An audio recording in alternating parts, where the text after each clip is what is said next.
I'm very pleased to be joined now by Mr. Nick Ingman. How are you doing, Nick? I'm good, thank you. Wonderful. Thank you so much for your time today. Pleasure. Now, so let's just run off. Just confirm if I've got these right. You are a conductor, composer, arranger, musician. Have I missed anything there?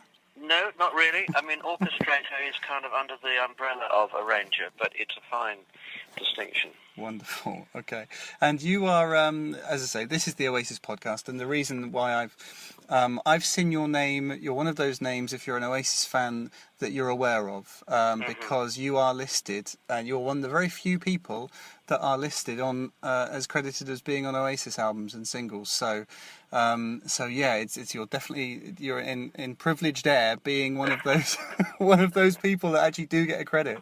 Very good. So first off, what are you up to at the moment? What's happening in the world of Nick?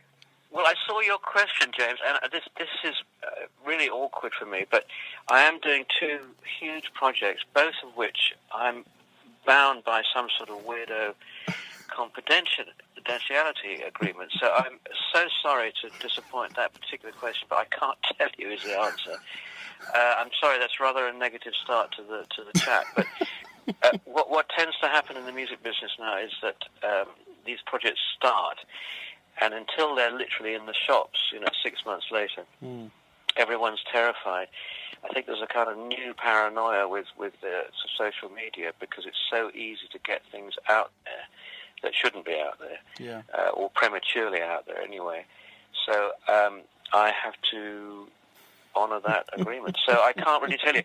Sorry. Well, why don't you tell us a couple of things that you've worked on recently? That would be good. Okay. I've conducted and arranged an album for Michael Ball and Alfie Boe, who had a big hit at Christmas, last Christmas. It's a sort of crossover semi-operatic. They're two tenors, essentially. So, as I say, we had a great success with that, and that is now the second album that's being worked on. I did some work with Elbow, again, just in the new year.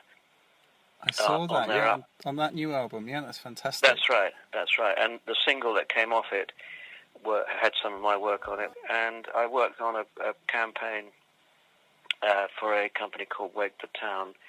That was in sort of early spring. And an Italian singer called Cesare, who has Cesare Cremononi, who is a big name in Italy. I did some work on his album.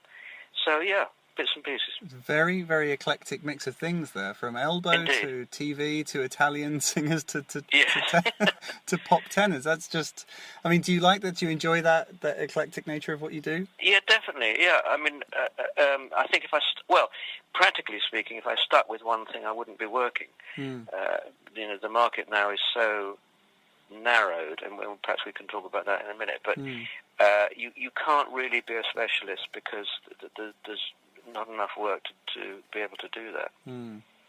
Okay, it sounds very similar to when I interviewed Mark Feltham, who's also credited. I don't know whether you actually came across him doing your work on Be Here Now and Round Our Way and things, but he's the harmonica player that also played on those things. But yeah, it seems like it is just a case of, well, you've got to be ready and willing to sort of do what you can and mix it up a little bit. Yeah. And also, I think it's quite healthy musically to be able to do all these things. And I mean, on the other side of the fence, as it were, in the classical world, there's still that huge snobbery about coming across and doing, anything more popular. I mean, that is breaking down now. But if you choose to do that, you need to be very, very, very good and very famous. Otherwise, you're just not going to make a living. That's interesting.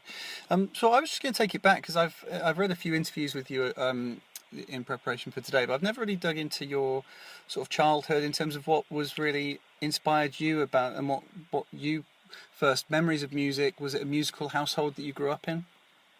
Pretty much, yeah. My father had been, way back in his youth, he'd been a percussionist and a drummer, and then he became assistant editor for the now defunct Melody Maker. Oh, wow. And he was with that for years and years and years, and then he went into advertising. But no, definitely there was music in the genes. My mother was a ballet dancer at Sadler's Wells, so it was a kind of artistic family, and I would say more a showbiz family as well. That was very much in the air, you know. So come 13, 14, you have to remember this was in the 60s. Mm. And I guess a lot of people want to have been born in the 60s. I don't know. Yes. You know, it wasn't. I mean, without going into sort of the ridiculous praise about it, it was an extraordinary time, a very fertile time. Yeah. And so that vibe caught me up, if you like. Mm. So Beatles and the whole thing, and everybody was in a band. You know, yeah. And I was in a band. Pretty atrocious we were. But so you picked that up and ran with it, and I think that inspired me, that whole mood. I mean, at school, the most important thing of the week was, what kind of jacket was John Lennon wearing this week? Oh, excellent. It was an obsessive time, so you just went with it. And I was fortunate enough that my dad, wasn't hardcore about not being in the business, even though he'd seen the bad side of it, and encouraged me, really. So by the time I was 16, 17, I was a sort of, a fully paid-up member of the music world. And so did you, what was your memories of the Beatles? Do you remember, first hearing them? Or Oh, gosh. I mean, yes. The funny thing is that even now, and I know that it sounds hugely dated, but I think what was so impressive was the energy levels. Yeah. Because you have to remember that, pop music, so-called, at that point was from America, that is true, and that had some energy, but it was still kind of watered down. Mm. If you think of Bill Haley, mm-hmm. He was just a very, watered down version of the black music that was going on at the time. Yeah. But the Beatles had this incredible energy, which really infected us, I think. And all those groups from Merseyside and some of the London groups, they all had such enthusiasm. And you didn't have this kind of huge monolithic marketing machine that we have today that probably would have, the joke is the Beatles wouldn't have got onto X Factor. We all know that one. But it just kind of happened. It was just a village industry, cottage industry, and it was wonderful. Yeah, and so I'm imagining you sort of growing up, and the fact with the changes to the Beatles music. I mean, the way that they incorporated classical elements, and I love. Howard Goodall breaking down. Yes, Howard Goodall breaking down. Sgt. Pepper, and he did a previous one on the Beatles as well, when he's sort of really going into, Aeolian modes and things like that, and you just think, wow, that's whether or not, McCartney knew about Aeolian modes, or whether it was just it seeped in from the various listings and things he did, but was hearing those sort of strange changes in chords and instrumentation, was that a big influence on? Oh, sure. I mean, I think what tended to happen a bit was that the so-called serious critics, came in after the event and put on these Aeolian mode things, which really were nonsense, because McCartney wasn't thinking in those terms at all. He was just a natural musician. But George Martin was an incredibly important part of that scene, and his technical ability, and I think his courage, actually, in persuading them to use other instruments. I mean, I remember hearing about the conversation that McCartney and George Martin had about the strings on Yesterday. McCartney was absolutely dead against strings. He saw strings as a kind of an old man's thing, sort of Mantovani, lift music stuff. But Martin persevered and persuaded him to try, and of course we know the result today. Yeah. So I think he was very courageous, these young guys were telling him, sorry, you're an old man, you don't understand. But he persevered, and we know the result. And that's the thing, those strings arrangements on the Beatles tracks as well, it's not just the slushy, as you say, that like the Mantovani. It's, I mean, something like Yesterday is, and then even when you get into like Eleanor Rigby, I mean, these are very strange, and I'm not a musicologist or by any means, but you can hear these are not your typical sort of slushy string arrangements. No. These are strange and interesting, and sort of doing something different. Definitely, and I think George knew that, and I mean, his background was strictly classical, so I don't think he was tempted to get into the slush. I mean, he's often said that the Eleanor Rigby arrangement was inspired by Bernard Herrmann, the American composer who had this very distinctive style, this very staccato, dry, slightly edgy way of writing, and I think that certainly influenced George. But no, I don't think he would have ever gone slushy. I don't think it was in his DNA to do so, and certainly he wouldn't have been allowed to by the lads. No, or the only time when they did was when it was really needed for like Good Night on the White Album, when it was deliberately trying to do that. Yes, Good Night is, I guess, the closest to get. I don't actually think that was George's arrangement. I'm not sure about that. But you see, it's interesting that Long and Winding Road, we know about that because it was taken out of their hands by Phil Spector. And Richard Hewson was brought in to write the arrangement. And that is super slush. And McCartney absolutely hated it. Hence the whole Let It Be Naked album. Yeah. No, great. No, well, that's yeah, I mean, I could talk about the Beatles all day, but there you go. That's the thing. I would have done a Beatles podcast, but there is already about 700 of them. So I'm sure there isn't any Oasis podcast up until I did mine. And then so you go from your childhood, and then I was fascinated to hear in your biography that you went and studied, including studying under Quincy Jones, which is phenomenal. Well, I went to Berkeley at age 17, and in Boston, America. It's worth knowing or noting that Berkeley in those days was a very, very different institution to the one it is today. It was strictly and pretty hardcore jazz. I mean, you didn't mention rock music. It was like, I don't know, shouting in church or something. It was just not something you did. So I had that education. I say study under Quincy Jones. He would come as a guest lecturer. He wasn't there full time. Okay. He was pretty busy doing what he did. But we did have people like him come along, Gary Burton, Herb Pomeroy, Mike Gibbs, all these people, pretty high-profile people. So it was a very good atmosphere, providing you stuck to the jazz. The rock thing was kind of out there, but, it wasn't, as I say, it wasn't really talked about. But it was a great experience because apart from anything else, it was a huge change from being in England, and that rubbed off on me. The whole American attitude, the way of working, and so on. Oh, fantastic! And then coming back to the UK, you then got sort of stuck into various sort of freelance jobs, and including working with a legendary producer, Norrie Paramore, who'd done a lot of work with Cliff Richard and the Shadows. Yes, it wasn't freelance. I was just incredibly lucky that Norrie had just left EMI. The four big producers at EMI had just left because they were all pretty fed up with getting a basic salary while their records were selling millions, George Martin being one of them. Yeah, absolutely, yeah. And Norrie had, as you say, worked with Cliff and so on, and he just set up on his own. And he hired me really very, very low in the food chain. I was kind of almost literally making the tea, and gradually sort of became his right-hand man in terms of arrangements and so on. There was another guy in the office working with me called Tim Rice. I don't know whatever happened to him, but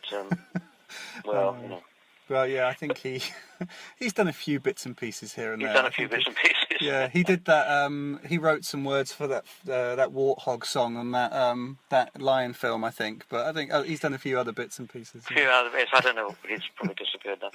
But no, I worked with Norrie for about 6 years, and then he retired. So I was kind of forced to go freelance. But fortunately, I was able to to continue to work with the people I'd worked with him, like Cliff and the Shadows and so on. So that was the beginning of my enforced freelance career, really. And so, I mean, all the way through then the 70s and 80s, I mean, your list of credits is just phenomenal. So I'm not going to go through them all. Anyone that's listening could just go in. I mean, the one thing I was going to say is do you find it difficult? Like, an album, a band will do an album and they will take a year. I mean, I know they didn't in the sort of the 60s and 70s, but since then, a band will go away and work on things for like a year or 2 years to do an album. The Stone Roses, 10 years. Yes. Whereas it seems like you must have a hell of a fast work ethic and turnaround, because you'll look through a list of 1 year, you'll have about 30 or 40 credits. It's incredible. How do you do that? I mean, how? Well, the thing is that you say, as you rightly say, a lot of bands used to take forever. But remember, my part in that operation is right at the tag end of things. It's in the sort of post-production space. So when a track comes to me as a string arranger, it may well have taken 6 months for them to have made the track, but then my bit has to be done quickly because it's kind of the last thing before they start mixing. Okay. So, and also because most of them don't truly understand the process that I go through, they expect it to be done very quickly anyway. So yeah, I suppose in comparison with their rate of working, mine was pretty quick. But as I say, the way those tracks came to me was probably from a very slow place. Okay, and just in the I mean, throughout the 70s and 80s, all the different people you worked with, does any stand out as being, that you particularly enjoyed working with? Crikey, that's always a difficult question. It's really hard for me to answer that. There were some, I think probably what I remember is the people who were pleasant to work with and who were constructive. Sadly, I have to say that they were in the minority. But I mean, people. Yeah, I mean, I'll go back to Cliff for a minute. Cliff was and is and always has been a great professional, easy, non-temperamental, non-diva, and just does the job. Yeah. No, that's a tricky one. I don't know. I have to come back on that one. Yeah, no worries. There's so many that comes to mind, and as I say, it's mostly about personalities. Yeah. I mean, Sade was very pleasant to work with, very professional, because I think she was surrounded by really, really good musicians, her band. And how did it work? I mean, someone like a Sade or a Cliff, would they tend to, how involved do the artists tend to be? Is there some that are just come in, do their part and disappear, or and then some sort of will be there and kind of wanting to, smudge out your your workings and things like that? Yes. Well, again, that's a huge piece of string, that one. Some are very hands-off and trust me. Mostly those that I've worked with before, they know that I'll probably do, a reasonable job. The majority are hands-on and wish to be very much involved. Sometimes in a very difficult way, as you say, smudge my stuff. I mean, what happened moving on, another 2 decades really into the 2000s, is the demo now is so intrinsic to that whole process. I don't think I've ever done a job in the last 20 years that hasn't required a demo. So in other words, before we go in the studio with anything, it's pretty much a done deal. Okay. They've heard what it is that they're about to hear. In the old days, I would have to explain, the stringers are going to come in here, the brass is going to come in here. And I often felt like a salesman, like a double glazing salesman. I felt, I really had to sell my product. And mostly it worked. I mean, in some rare cases, it has to be said, pre-demo-itis, that when we were in the studio, the artist wasn't happy with what I'd come up with, and that was extremely difficult because there's a culture clash here. If you're in a rock band and the guitarist says to the bass player, "No, can you play it like this?" and he goes, "Oh, all right then." That process takes 30 seconds and it's fine. If you're with an orchestra or string section or whatever, and you have to change things, that's a much, much bigger operation, and more difficult, more tricky, more morale sapping. You know, you say to an orchestra, "Look, guys, you know those 8 bars? Well, we're going up a tone with that lot." You know, oh God, and so it's a much harder operation, and often the client doesn't appreciate that difficulty, how difficult that is to change things with a whole group of mostly classically based musicians. Yeah. Well, you've got the likes of, you know, Brian Wilson, you know, literally going mad because he couldn't get the sound that he could hear in his head onto record. Who? Brian Wilson from the Beach Boys. Oh, Brian Wilson, absolutely, yeah. Well, I mean, he's, you know, what a genius. My God, what a genius. But it's interesting because he did things with, let's call them orchestras, but orchestral instruments, that were, quote, wrong. You know, technically speaking, they just were, you know, just not working. But of course, they did work brilliantly. And so, yes, very tricky for him. Very tricky. So let's move on to so we get into the 90s, and then in the 90s, from the grunge side and from the you know, that harder rock side, where sort of strings and brass arrangements and things would have been looked down upon in a lot of the rock world, and then bands like Oasis come along and Blur, who are looking back to the 60s and looking back to the likes of the Beatles, and then suddenly, no, they want string arrangements and they want to fatten out the sound and they want to harken back to those great bands of the past. And then so your phone starts ringing, I suppose, Nick.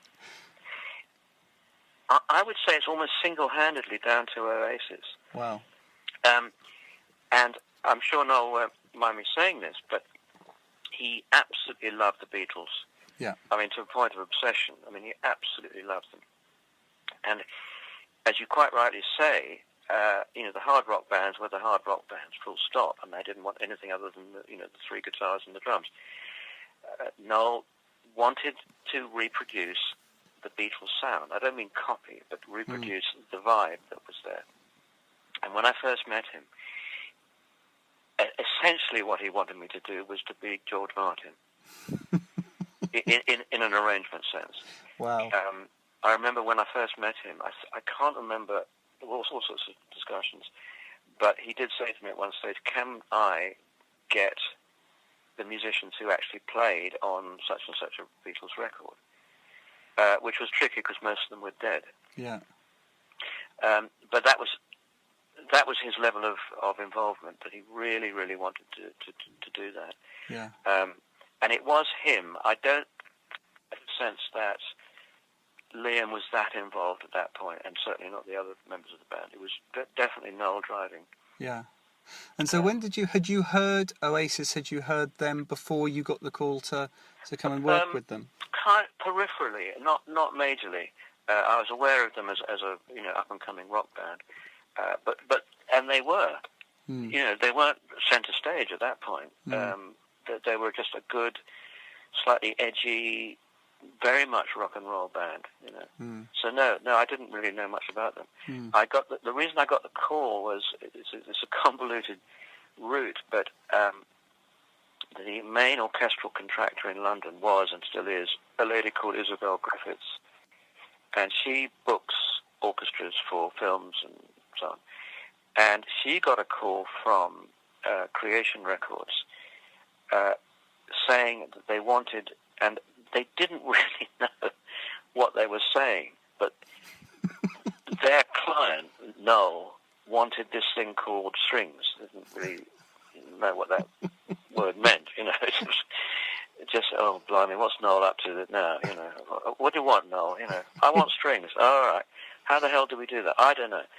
So they phoned Isabel, and Isabel phoned me. And on the proviso that she would obviously book the string players and so and that's how we got together. Wow. And so the first track you did with them was Whatever. Indeed. Which is such, I mean, to go straight from Definitely Maybe, that had been, as you said, very much pure rock and roll. There's hardly any other instrumentation on that record. Yeah. And it becomes the biggest selling debut album in the UK history. Yeah. And then they come back, and the next thing they come back with is this acoustic, string-laden ballad. Yeah. You know, Yeah. it's such a shock to the system. I mean, was it a surprise to you that was what they wanted you to do? I suppose I take each job as it comes, rather than be aware of what came before. So each job is in isolation. So no, I wasn't that surprised, and because he was so specific about what he wanted. I mean, actually, what happened was, as I say, I got the call. I met Noel, I think at his house, actually. I can't remember. Anyway, somewhere, and he was very clear about what he wanted, and he sang me the part that he wanted. Admittedly, it was just the riff, the top melody of the strings. Yeah. But it was very clear that that's what he wanted, and that he wanted a string quartet, because that was the sound of, for instance, Yesterday, and that's what he wanted. I say he was very clear, but only on a sort of, a melodic basis. Mm-hmm. He didn't know, and why would he? Why should he know the mechanics involved? So about a week later, we convened with a string quartet at, I think it was the old Maison Rouge in, where the hell was it? Doesn't matter. It's now long gone. But the story behind that recording is interesting, because everyone was feeling their way. You know, Noel certainly, I mean, he was obviously knew what he wanted, but he'd never done this before. The rest of the band, ditto. I didn't really know him. I didn't know how to react. Each job for me is to do with judging the client and their attitude and the way they're going to work in the studio. So you're always a little bit wary of what's going on. Sure. The string players turn up. It's just another job for them. And what we did was, it was Owen Morris was the producer, and this is the days of tape, of course. They played the tape of the basic backing track, and we played the arrangement. Mm-hmm. This is standard stuff. You play it through, maybe there's wrong notes, maybe there's alterations, maybe the producer says this, and then you start recording properly. But what actually happened, and this is absolutely true, we ran it through, and one of the musicians was talking through it. So he said, do you mean G or G sharp? I think a music stand fell over possibly at one stage. Anyway, it was, mild sort of chaos. And we finished, and I said to Noel, right, well, let's do it properly. He said, no, see you in the pub. And I said, no, hang on. He said, no, it's fine. I said, well, no, it's not. We haven't done it. Anyway, the point is, his view, and it's, it has a lot to be said for it, was that too careful is too un-rock and roll. Wow. Don't be too careful. Don't be too precise. That's too soft. That's too polite. Yeah. And, of course, he's absolutely right. And so was that literally it? So the take you hear on the record is the first take? Yeah, it was the first take. No wrong notes, fortunately. Whether they edited out people talking or the music stand falling over, I don't know how. But and then it sold 1 million records, so he knew what he was doing. That is amazing. And what I love about Whatever, because obviously you've got the, as you say, that main melody line that goes through it, which is very iconic and classic. Yeah. But then you've also got that middle 8 section, the Here in My Mind section, where you get this kind of swirl and psychedelic string effect, which is just that extra. I think without that, it would have been, I think maybe even pedestrian. Well, that's me. Yeah. Because he, even at that stage, trusted me. He knew that he didn't know enough to tell me exactly what to do. You see what I mean? He, as you say, the melody was there, and he was very clear about that. The rest, he said, well, you do your thing, man. And I did. Great. So were any of the other Oasis guys around, really, or is it just Noel for the... Yeah, I think they were all there. Okay. as far as I remember. Yeah. I think at that stage they were still kind of engaged in the process, I think. They were still involved as a band, indeed, Yeah. yes. Well, that's brilliant. That's wonderful to hear. I've never heard that story, Nick, so that's... so whether that is out there or not, I don't know. So that's absolutely brilliant. Thank you very much. Okay.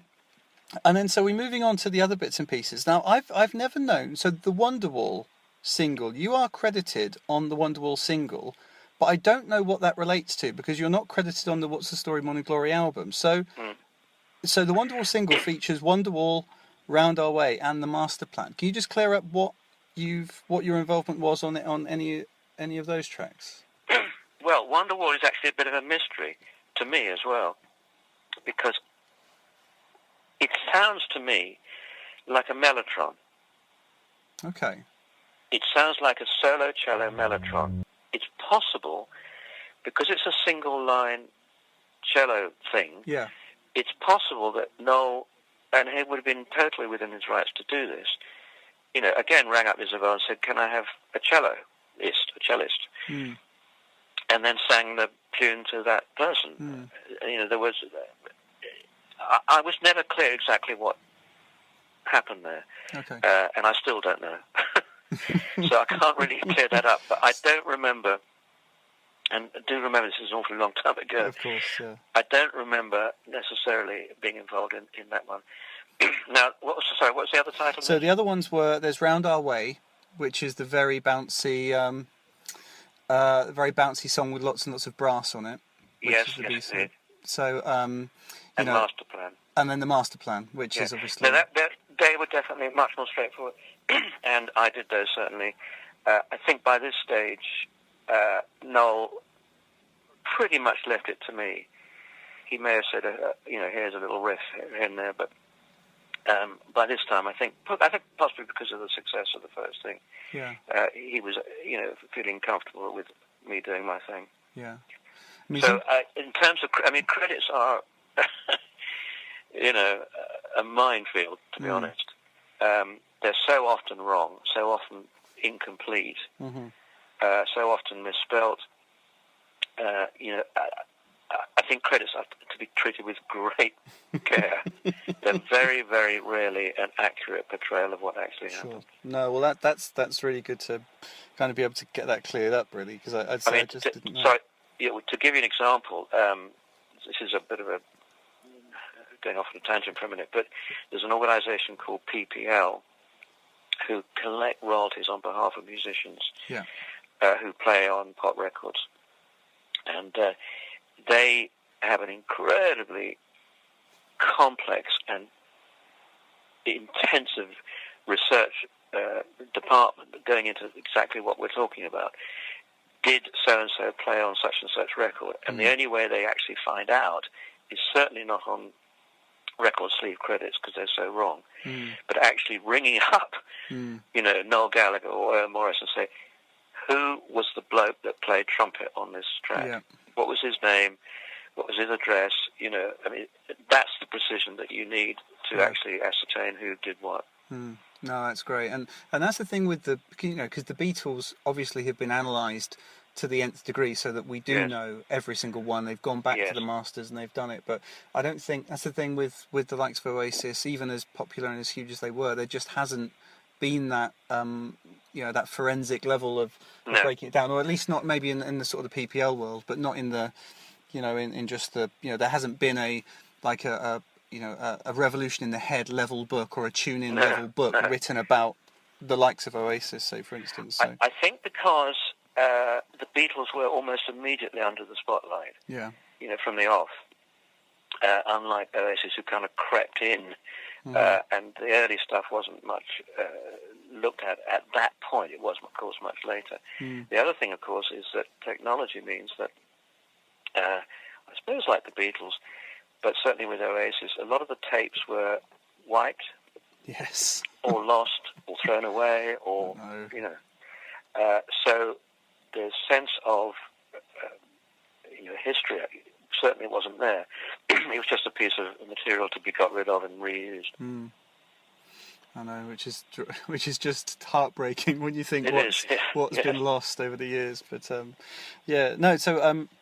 That's great. So, I mean, what did you think of the Masterplan as a song? 'Cause, I mean, that's one that was a B-side, but has gone on to be, in most Yes. people's top 10 Oasis songs, and will often be Yes. in sort of the top 10 songs of the 90s and things like that. I mean, did you recognise that this was a Yes. pretty special song as you were working on it? Definitely. I mean, what Noel's got, like the really top songwriters, is the earworm melody. Yeah. That's his talent. I always go back to Irving Berlin in the 1920s, who wrote I'm Dreaming of a White Christmas. His knack was to have these unforgettable, single-note, uncomplicated melodies that you just cannot get out of your head. McCartney's got it, Stevie Wonder's got it, Burt Bacharach has got it. Very few people have it, and Noel certainly does. And so Masterplan is a classic example of that. Everything in it is immediately memorable. Yeah. If you played it to a bunch of guys in the pub on a Saturday night, they'd all be singing along. Yeah. And I think that's the litmus test. Yeah. Is it immediately recognizable? Not because it's a copy, but because it does have this, what the Americans call high memorability factor. Hi. That's a horrible corporate phrase for it's it. It's a horrible corporate phrase, yeah. But I've heard that used in record companies. Yeah. Well, that, as you say, the melody line there for in the strings, that is as sing-alongable, or you can, having seen Oasis play that live, I mean, yes, people sing those elements in the strings as much, or as if more so than singing the actual melodies. I mean, that must be an incredible feeling for you to think, well, I wrote that, and this is being sung by 250,000 people at Nebworth. Yeah. Yeah, well, it's funny you should. I mean, this is very technical, and I don't know whether it will make sense. But the thing you just sung, not the phrase, but the idea is a lift from George Martin. What he used to do.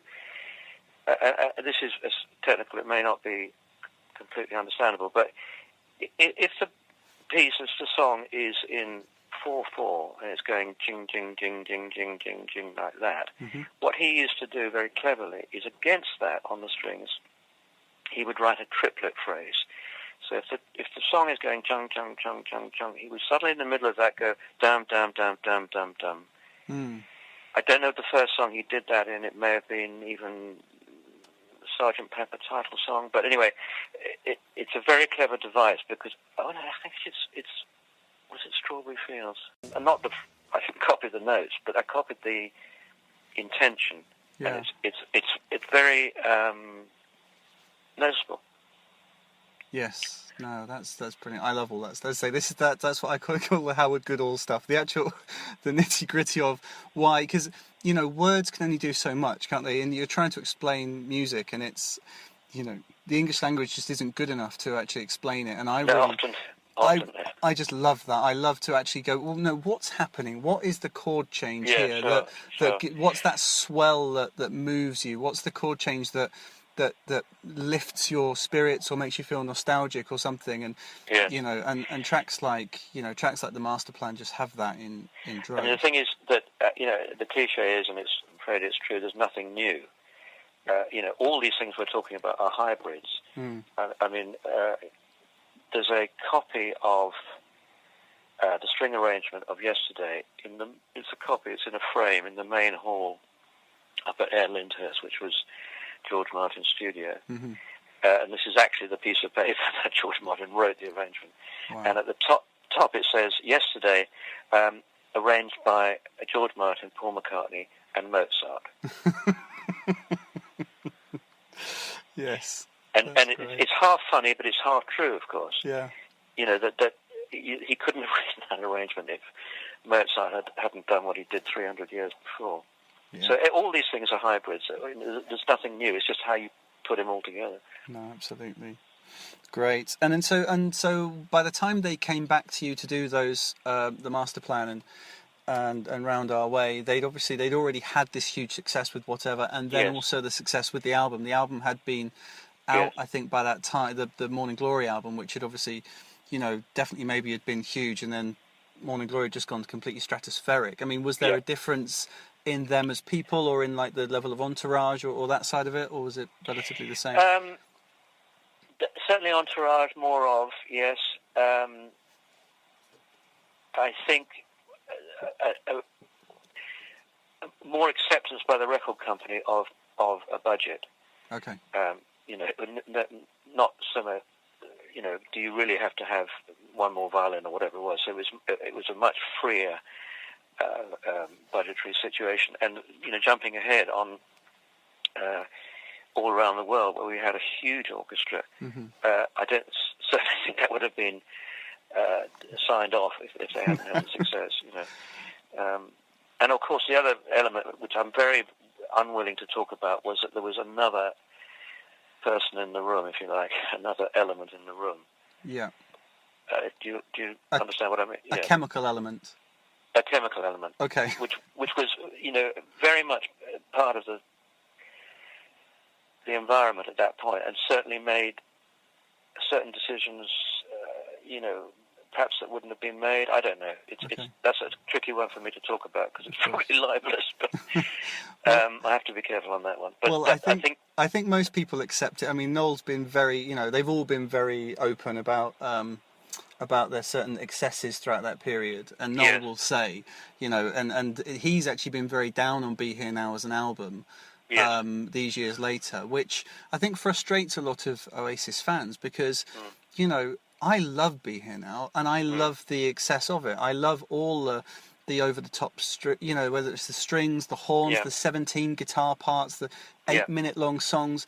Brilliant, because I think that at that time they were the top of the mountain. And if you're at the top of the mountain, what do? Do you kind of take it back down a notch, or do you just think, no, I say we're here and we're going to shout loud and we're just going to go for it? And I think they went for it, and I applaud them for that.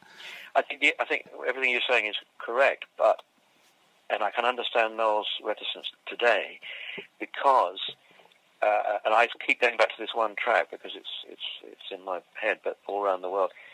The number of guitar overdubs that were done on that after we did our stuff, I believe, A, weren't necessary, and B, possibly, made it a lesser record. Okay. That's my particular opinion, but sure. I think what you've just said may indicate that perhaps he feels the same. Mm-hmm. Well, I mean, talking about all around the world, I mean, I don't know how aware you are of the genesis of the song, but the fact that it had been around since, I think, about 91 or 92. I didn't know that, no. Yeah, and there is footage of them rehearsing it in 1992 in the Boardwalk in Manchester. Right. But he knew back then, so he never played it live, even in those early sort of pre-getting signed years, because he knew he wanted a huge orchestra on it, and so that was the plan, even from which I think shows an amazing amount of confidence for someone who was on the dole in Manchester. Yes, but right. And I mean, the room, they've always said in it, it's a 128-piece orchestra. I mean, is that true? I'd love to know where that figure came from. No, that would have been extraordinary. No, I think we had, I'm guessing 40 or 50. Okay. They may have double-tracked it to make it sound like 128, but no. It was strings, and it was, what I do remember, the length of the track was unusual. You could say that. To say the least. And I do remember that we had brass on it, certainly. And then latterly, in the sort of day, as it were, Noel, and again, this is back to the Beatles thing, obviously, but he said it would be great to have a piccolo trumpet. A la Strawberry Fields. Yeah, Penny Lane. Penny Lane. The trumpet player didn't have a piccolo trumpet, so there was a whole sort of palaver about he had to phone his wife to put his piccolo trumpet into a taxi. He lived miles away. It took hours for the taxi to come. Finally the taxi came, and then we put on a piccolo trumpet part. The thing I remember about that is, and back to the thing we were talking about earlier, the sort of the atmosphere, if you like. Liam suddenly, who hadn't contributed very much, sort of leapt up and was alerted by the sound of the piccolo trumpet and sort of came into the studio. And he said, that's a great-looking instrument. And the guy said, yeah.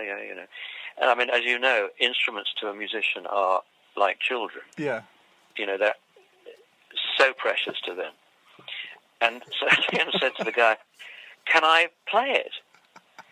And very, very reluctantly, the drummer said, "Well, all right, And I do have this vision of Liam sort of half trotting round Air Lyndhurst, pretending to play or trying to play the piccolo trumpet. And that probably would have been a very expensive piece of equipment as well. Oh, thousands. Oh, goodness me. Thousands. And the guy was not a happy bunny. And then there's also the reprise at the very end of the album. So, yeah. But I don't think, my understanding is that it wasn't intended to be that. It was just one long piece, and then it was, yes. And then that was taken off and then sort of reused, added on at the end. Exactly. And the thing about the song, and again, this is my memory from 20 years ago. The song was very simple harmonically. It was the same 2 or 3 chords over and over again. Yeah. Nothing wrong with that. But it meant that post-production-wise, they could have chopped it up endlessly. Yeah. And it musically would have still worked. And then even to the extent that they could have taken one orchestral bit from here and put it over here. Mm. So what happened post-production when I left the studio, I don't know. Okay, so your sort of part ends when it's been recorded and you walk away, and then it's up to the producers to chop it up as they see fit. This is often the problem with a lot of pop sessions, because especially in the last 20 years where technology has advanced so much, that the track gets changed after you've done your work, even to the extent of changing the title. I mean, I remember working with Radiohead on OK Computer, and again, the title, there were no titles. Right. It was just the next song is called, is whatever it was. And years later, well, not years later, a year later, when it comes out, it's called such and such. And then I have to listen to it and say, oh, well, yeah, I remember that was song number 3 or whatever it was. No, that's fantastic. Just drop that in there that, you worked on maybe the greatest album of the last 50 years at OK Computer, which is once again, that's same as Be Here Now. It's having its 20th anniversary at the moment. But is that right? I didn't know that. Yes, they were both 1997, both very different albums. Okay. Well, that was, I mean, again, you didn't know what it was. Johnny Greenwood had done some string arrangements, and he was very insecure about that. He didn't really know if it was going to work, and I remember he came to see me in London, and we went through it, and most of it was fine.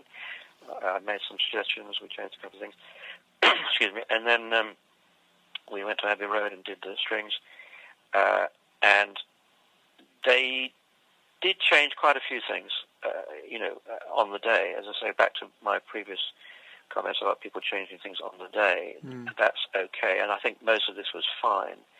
I remember, I think this is right, again, my memory is distant, but I think their fear also was like the Beatles earlier. They did not want it to be anything slushy or romantic or sweet.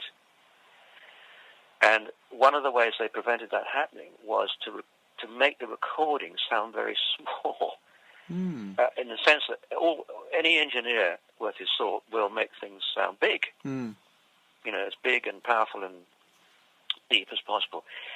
But Tom York wanted everything to be small and sort of insignificant rather than big and splashy.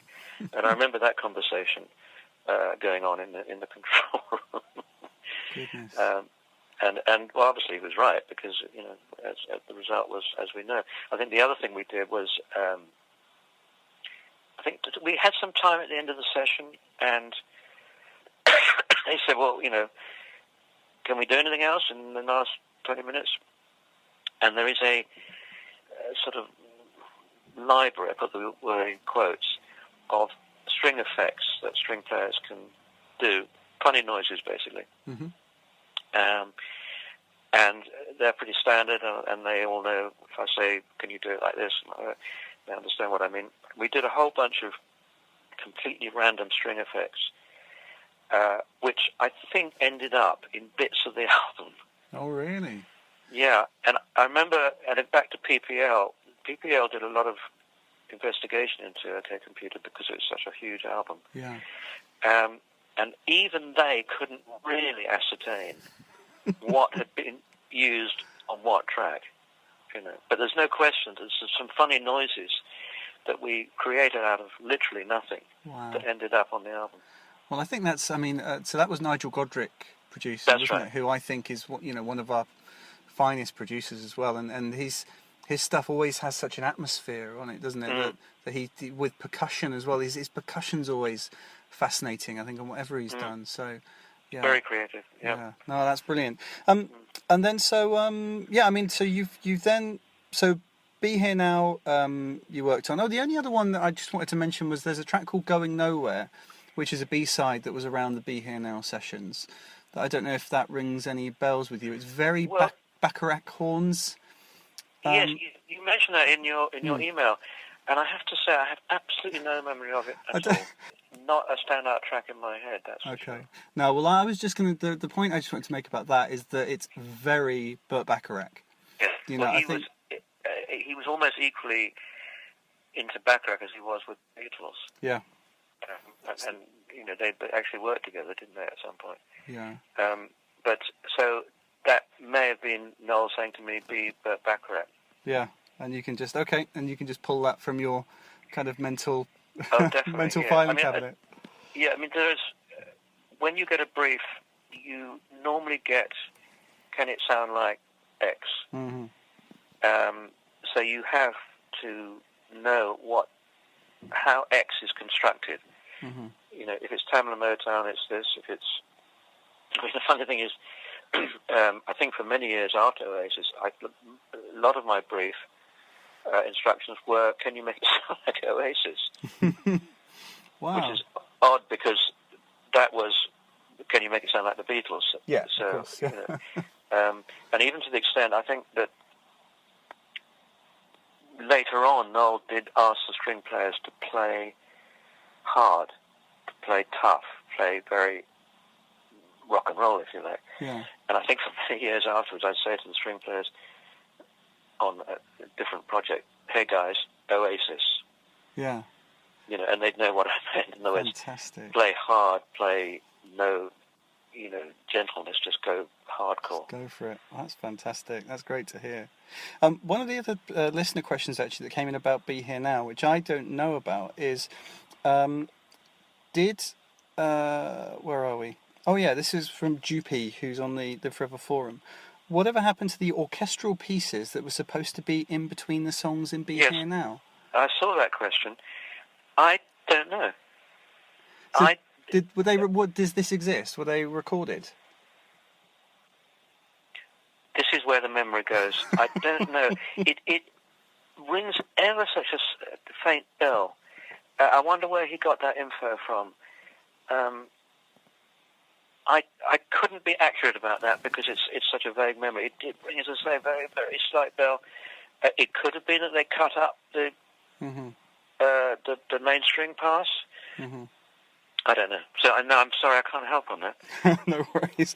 Well, when I get Owen Morris on, I might try and get him. Yes, if you talk to him, he'll know. Sure. Yeah. No, that's great. And then so Be Here Now comes out, and it has an incredible fanfare, and literally on all around the world, there's all kind of fanfares. But then the album itself, it has record-breaking sales. It's the biggest news story. And then there's the critical backlash. I mean, we touched upon it earlier, but I mean, how did you feel about that? Because often the critical backlash related to the length of the songs, all the overdubs, but also actually the prevalence of strings and brass on it. So did that upset you, or how did you feel about that? No, it didn't upset me. No. Okay. I mean, I think there's always been a conflict about using orchestras on pop records. I mean, we were talking about it much earlier, that if you go back to 80 something or other, as you say, a lot of heavy metal going on, who would be, horrified to have anything like that on their records. Mm-hmm. And yet, we had all this decade of success with such a combination. So I think that backlash may have been a harkback, if you like, to the 80s, rock and roll is rock and roll thing. No, it didn't worry me. And I'm old enough now to have seen the complete cycle, if you like, from 60s where strings were prevalent to 70s, 80s where the drum machines and computers took over, and then and so on and so forth. So, no, it didn't worry me. I mean, and the thing is that, I'm sure Noel went, well, I've just, hired my third Rolls Royce, and do I care? Because I'll drive the fourth one into the swimming pool or whatever. On the album cover, they literally is a Rolls Royce in swimming pool. Yeah, exactly. I was going to say, one of the albums I had in the 90s was the Royal Philharmonic Plays Oasis. Yeah, God. Did you hear that? And what did you think of that? Well, sorry, go on. I didn't hear it, and I probably wouldn't choose to. No. I mean, there is a whole genre, as you know, of symphony orchestras playing pop music, and I've been involved in quite a few of them, and frankly, it's a dubious genre. Yeah. I mean, why? Why do it at all? Well, the ones that I enjoyed from that were actually the more upbeat songs.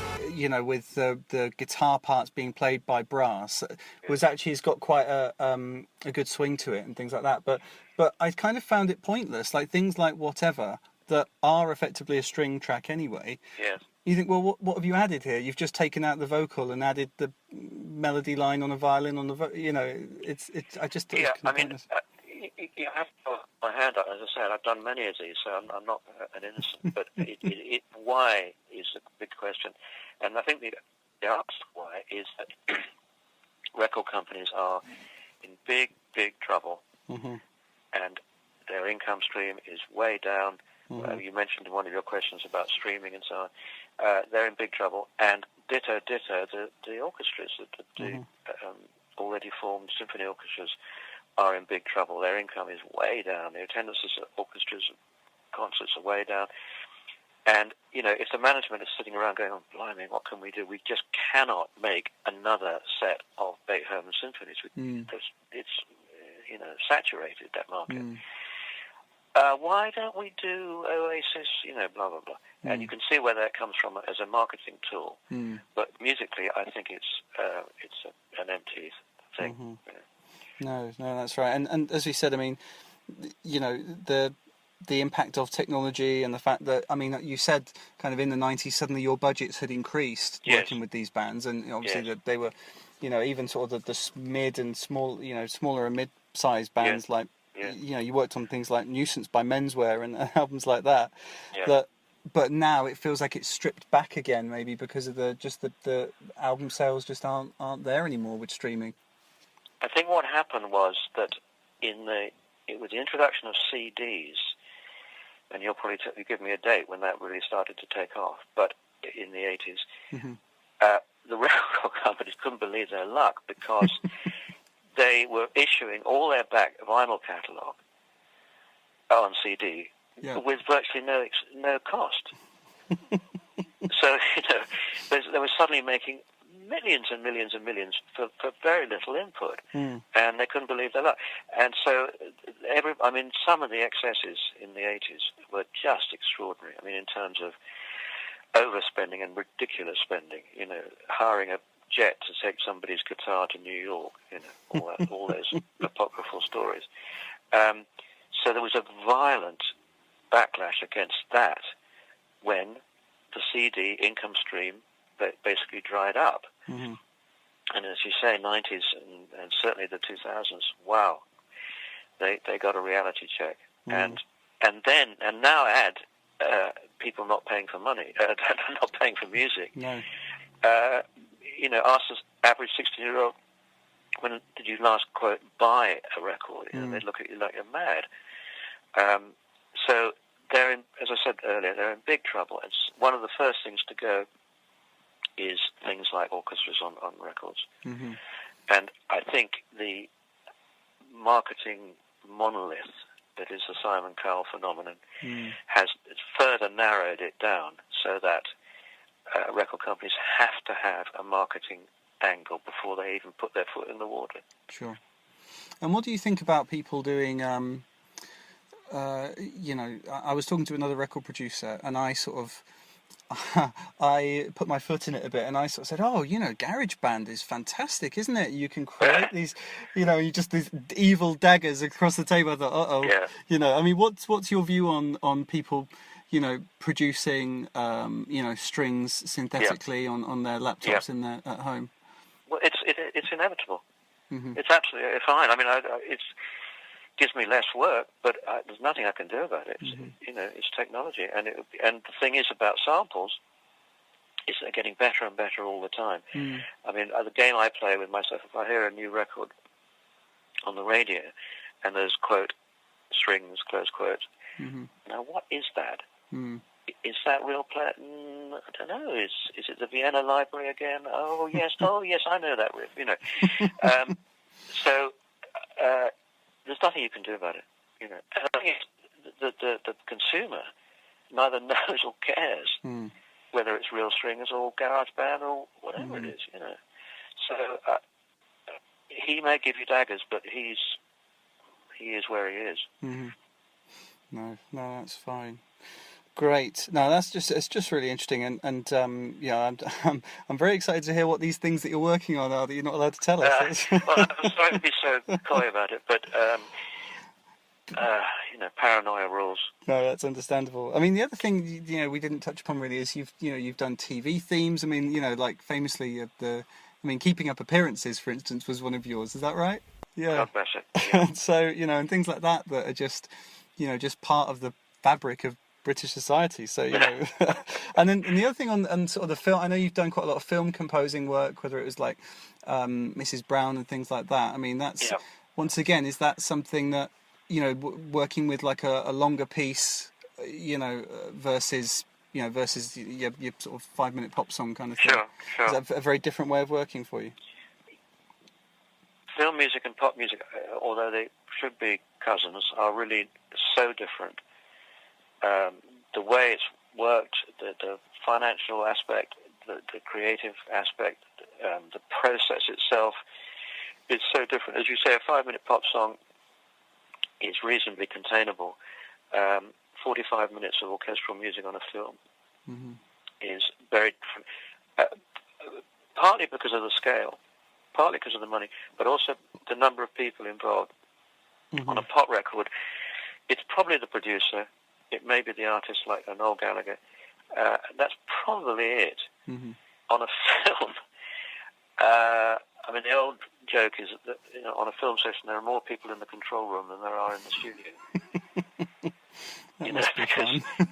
There's the director, the director's wife, the director's dog, you name it, and they're all in there with opinions, and so that's really your hurdle. To answer your question, it's such a different process. One of the things I've heard about in other interviews, I think like Danny Elfman and the big Hollywood producers of composers have said, is that this sort of prevalence now of the temp track, and how that's very frustrating because a film director will be cutting a film with existing classical music, and then they'll just come in and say, well, just do that, and it's very, very hard for the composer. Is that something you've come across? Oh, yes. The temp track is the composer's nightmare. You're quite right what you just said, and it's not only classical music. The music editor in the post-production process will reach for his rack of CDs and pick up a track from Led Zeppelin, a bit from Beethoven, a bit, etc. And as you say, lay it on the film. The director falls in love with the temp track because he's been working with it for months, maybe years. So comes along the poor old composer, and the director says, I want that. I basically want you to do that, but keep us out of jail. And one of the other games to play is spot the temp. Yeah. When you're listening to a film soundtrack, you can most of the time hear what the temp was. Yeah. and the guys having to circumvent around the law and produce something similar or close to. And there have been many cases where the composer, and it is a composer, gets sued by the original writer of the original temp. I saw that. There's a really good video on YouTube about the Marvel movies and how basically the fact that their music is just not particularly memorable. You know, there's not, from the recent Marvel movies, there's just nothing that's particularly hummable, like a Harry Potter theme, or like a Star Wars, or these things that are so ingrained in us. And yet the Marvel movies are the biggest movies of the last sort of 10 years. Yes. And yet you go up to the average person in the street and they couldn't do it. And they were. Yeah. And what this video was basically saying is that it's just that this use of temp track, and it's very, very safe. And it's just a case of, right, we'll just do the thing that's been done before. Whereas actually what makes, Jaws or Superman or something stand out was that it was different, and it was, and so that's what, oh wow, and that's what gets caught in your head, and that's what is what was that American phrase that you said? High memorability factor.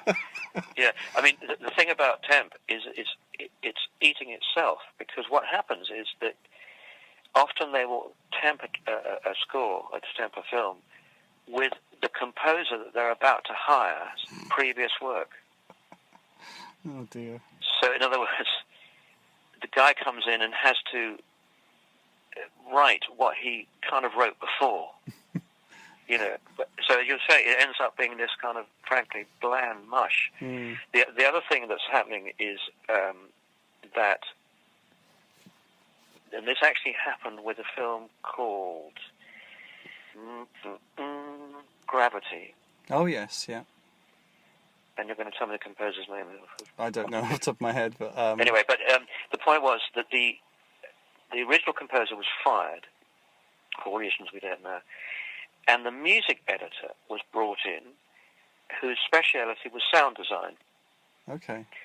So his talent was finding, frankly, funny noises, and interesting electronic noises. And gradually he became the composer. But the result is a kind of a wall of indistinct, non-melodic, almost non-harmonic backgrounds. That's interesting. And he got an Oscar for it. He's done 3 or 4. And they're very successful. And frankly, arguably, exactly right for the product. It's this kind of wodge of big, low synth drones, big synth pads, as you say, completely the reverse of the John Williams school of writing. Wow. And that may be the future, Well, I remember with Hans Zimmer's work on the Dark Knight films. That was very much. It was getting away from the John Williams style, and it was getting much more into discordant and just use of noises and things like that. But it's I suppose just something different to kind of try and differentiate itself. Although it doesn't, I don't think you can get past a John Williams stirring theme. Actually, I still go back to that. I mean, it's interesting you mentioned Hans Zimmer, because he has done a lot of highly melodic scores. I mean, his score to Gladiator, for instance, is brilliant, melodic and very classical.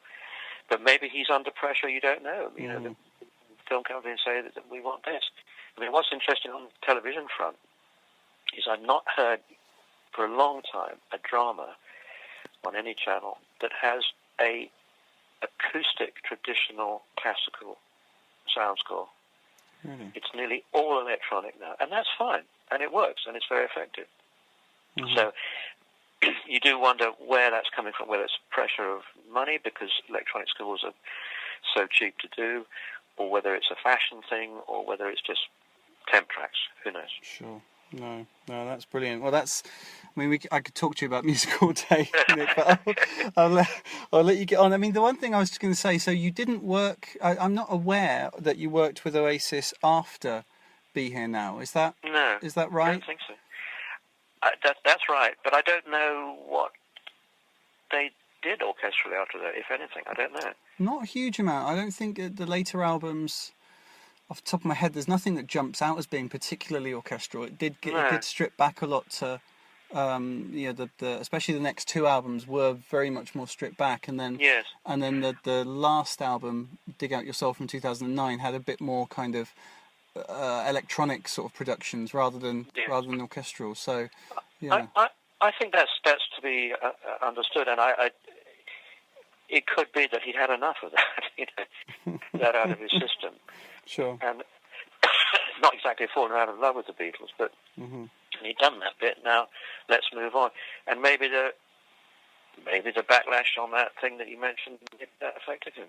Yeah.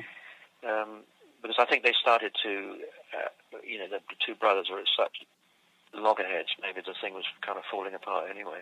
Yeah. Fair enough. So that's brilliant. So I'll that's been great. I mean, there's so many more things I could ask you, but I'll let you get on with your day. The one thing I was going to say, is there anything else that jumps out from your work? I mean, we'll play out with a song. Anything from your work that jumps out from either from Oasis or from the other bits you've done? I mean, you've worked with Suede and the Manics and Blur and so many of them from that Britpop time, as well as just from the last 40 odd years. But anything that jumps out as being particularly proud moment for you? I think Masterplan was a good track. Yeah. In both in terms of songwriting and, dare I say, arranging. Yeah. So I think that would be the one to go for.